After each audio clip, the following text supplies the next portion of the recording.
Corona के इस मुश्किल दौर में जहां हर कोई अपनी तरफ से मदद के हाथ आगे बढ़ा रहा है, वहीं महामंडलेश्वर स्वामी नवल किशोर दास जी ने भी आज घोंडा बालाजी मंदिर से जरूरतमंद लोगों को भोजन की किट का वितरण किया।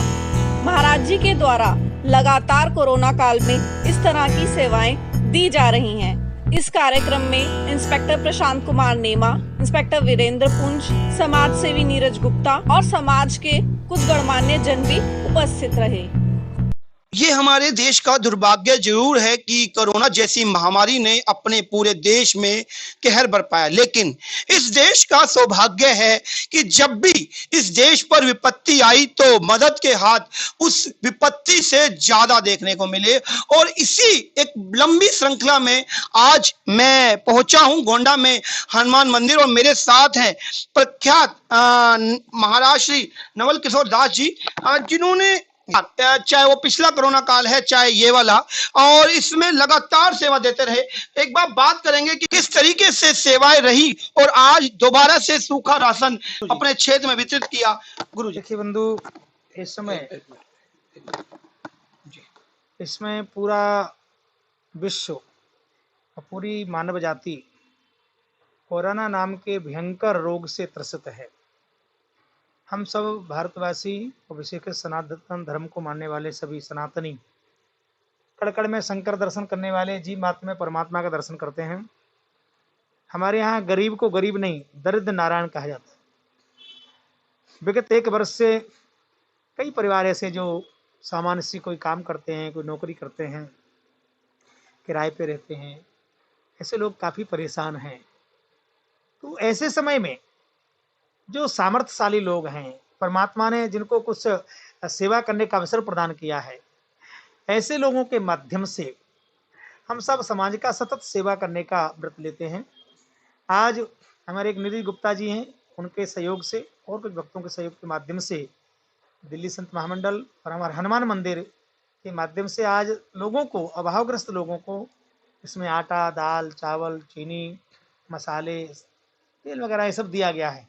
हम जानते हैं इससे किसी का जीवन नहीं कटने वाला, परंतु कम से कम एक आहुति तो हम डाल दें मानव सेवा के नाम पर जी, लोगों को कुछ आश्रय मिल जाए। इस भावना के साथ हम सब समाज की सेवा कर रहे हैं। कुछ लोगों को आज मिला है, कुछ लोग रह गए, उनको आगे भी ऐसे सतत हम सहयोग करते रहेंगे। समाज के कुछ प्रमुख लोगों के सहयोग से ये सेवा कार्य चल रहे हैं।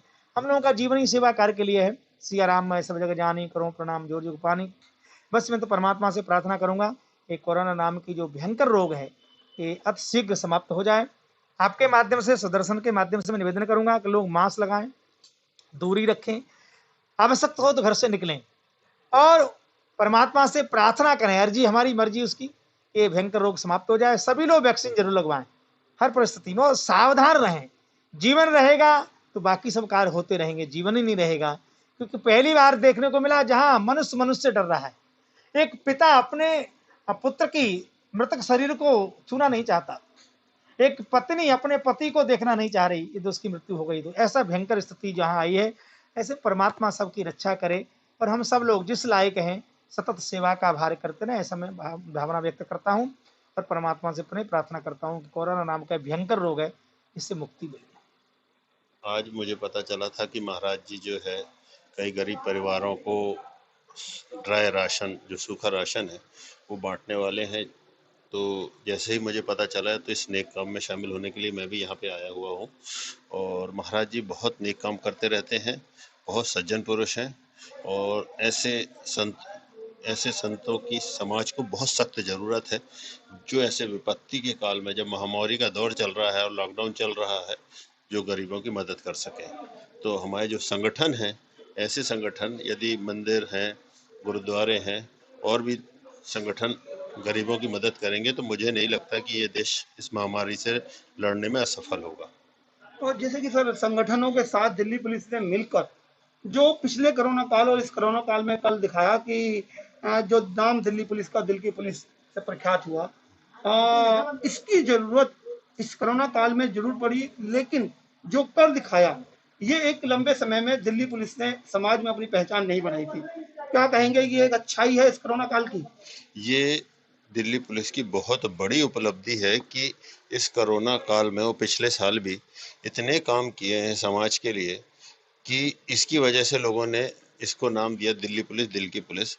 आपको ध्यान हो कि इस वर्ष दिल्ली पुलिस ने कोरोना काल में जब बहुत लोगों की डेथ हो गई, परिवार में कोई डेड बॉडी उठाने वाले भी नहीं मिले, तो दिल्ली पुलिस ने ही लोगों की परिवारों वालों को छोड़ के खुद ही डेड बॉडियाँ उठाई हैं। और हमारे लोधी कॉलोनी में जो एएसआई राकेश है, उसने 1000 से अधिक डेड बॉडियों का जो है अंतिम संस्कार कराया है। और इसके अलावा भी विभिन्न थानों के विभिन्न पुलिस वालों ने इस तरह की बहुत सेवा करी है, जो कि वास्तव में बहुत प्रशंसनीय कार्य है। कोरोना काल में भी और पिछले कोरोना काल में भी दिल्ली पुलिस दिल की पुलिस के नाम से प्रख्यात हुई, और आज लगातार मैं देख रहा हूँ कि आप भी अपने पूरे क्षेत्र में लगातार सेवा दे रहे हैं। और आज घोंडा गांव के इस हनुमान मंदिर में पहुंचे, क्या कहेंगे सर? इस काल में जबकि रोजगार थोड़ी सी कमी आ रही है, लेकिन इसके बावजूद पुलिस अपने युवा कार्यक्रम के थ्रू इन्हीं लोगों को आने वाली के लिए और तैयार करने के प्रबंध कर रही है। और पूर्वी जिला में थाना मयूर विहार में ऐसे लोगों को जीडीए की ट्रेनिंग दी जा रही है कि भगवान अगर कभी हमें ऐसा मौका तो ना दे कि जरूरत पड़े, पर कभी भी ऐसी स्थिति आएगी तो हम फिर सामने से रह करके सामना करेंगे। समाज में दिल्ली पुलिस ने जो एक दूरी थी वो इस कोरोना काल में बहुत कम हो गई, और ये भी एक इस कोरोना काल की बाकी सारी बुराई एक अच्छाई की बात रही कि दिल्ली पुलिस और समाज में जो दूरी थी वो बहुत कम होकर और समाज में एक इज्जत का पुलिस ने निभाया। इसको अब कोरोना काल के अच्छाई के रूप में देखते हैं। पुलिस तो अपने आप में जब से स्थायित्व में आई थी, जब से ये ऑर्गेनाइजेशन बना है, तभी से इसका प्रथम कर्तव्य सेवा ही रहा है। ये अलग बात है कि इसकी सेवाएं एक तो नजर नहीं आती हैं, क्योंकि ये एक समाज का ही ग्रुप होती है, उसमें ही करते रहते हैं।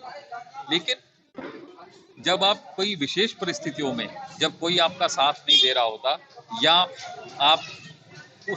आपके पास सहायता नहीं पहुंच रही होती है, तो ऐसे में अगर कोई भी व्यक्ति आपको सहायता दे सकता है तो वो भी अपने आप में पुलिस ही है।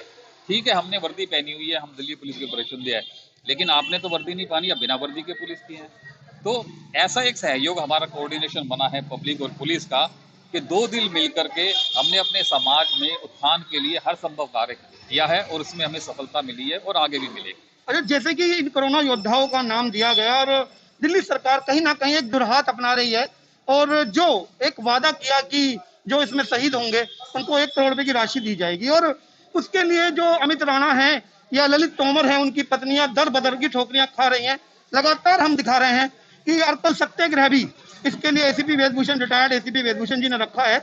तो इसके ऊपर आप क्या कहेंगे दिल्ली सरकार के लिए कि जो ये एक अजीब सा दोहरा रवैया सरकार इन कोरोना योद्धाओं के लिए अपना रही है? इस पर मैं कोई विशेष टिप्पणी तो इसलिए नहीं कर सकता क्योंकि ये एक राजनीतिक मामला है और गवर्नमेंट है वो दिल्ली की गवर्नमेंट है, दिल्ली के लोगों के लिए है और दिल्ली सभी की है, और जो चीज़ एक के लिए वो सभी के लिए होनी चाहिए। लेकिन साथ ही साथ देखिए, हमारा महकमा है दिल्ली पुलिस का। दिल्ली पुलिस में हमारे अभी ही दिल्ली पुलिस के प्रमुख श्रीवास्तव साहब ने अभी ही किया है क्लियर कि भाई ऐसे जितने भी हमारे सदस्य हैं जो सेवा करते हुए बिना असमय जो हमारे से दूर हो गए हैं, उनकी सहायता के लिए एक अच्छी दान अपना जो भी उनकी राशि है उनको मुहम्मल किया जाएगा और भी कार्य किए जा रहे हैं। तो मैंने कहा जैसे कि बस ये बात रही कि दिल्ली पुलिस काम करती रहे, और जब उसकी बात होने की बात आए उसमें उसको राजनीतिक रूप देकर फिर दोबारा से वही बात कि आखिर आवाज उठाएगा कौन? काम कर रही है, सब कुछ हो रहा है, अच्छा हो रहा है, उसके बाद जब आवाज उठाने की बात आती है तो आलाधारी कहीं ना कहीं ये सोचते हैं कि यदि हम आवाज उठाएंगे तो एक बार आवाज पहले भी उठी थी, तो कहीं ना कहीं इसका राजनीतिक रूप देकर कि दिल्ली पुलिस राजनीति में कब से आ गई, चुप कर दिया गया। लेकिन ये तो अधिकार की बात है, क्योंकि आपने वादा किया और जब वादा किया तो कॉन्स्टिट्यूशन कहता है कि आप अपने वादे को पूरा कीजिए। तो इसमें राजनीतिक रूप कहाँ से आया सर? नहीं, देखिए, हम तो सरकार का काम करते हैं, जितने भी कार्य हमें सौंपे जाते हैं हम उनको विधि के अनुसार अनुपालन नहीं, मैं कह रहा हूँ सरकार पैसा नहीं दे रही तो क्या कोर्ट का दरवाजा दिल्ली पुलिस को नहीं खटखटाना चाहिए? नहीं, देखिए, ये एक एडमिनिस्ट्रेटिव मामला है, इसमें एडमिनिस्ट्रेशन जो बेहतर से बेहतर हो सकता है उसके लिए हम तैयार और कर भी रहे हैं। जो जिसका कानूनी हक है वो उसको मिलके ही रहेगा। धन्यवाद। ये एक बड़ी बात रही कि जो एसीपी देवेंद्र पुंज जी ने हमें कहा कि जो अधिकार है वो उसको मिलकर रहेगा। इस अधिकार के लिए लगातार संस्थाएं अपनी अपनी आवाज उठा रही हैं और इस आवाज को बुलंदी देते रहेंगे और जब तक सत्याग्रह करते रहेंगे, जब तक उन वीरांगनाओं को वो अधिकार, वो सम्मान नहीं मिल जाता, तब तक ये आवाज उठती रहेगी।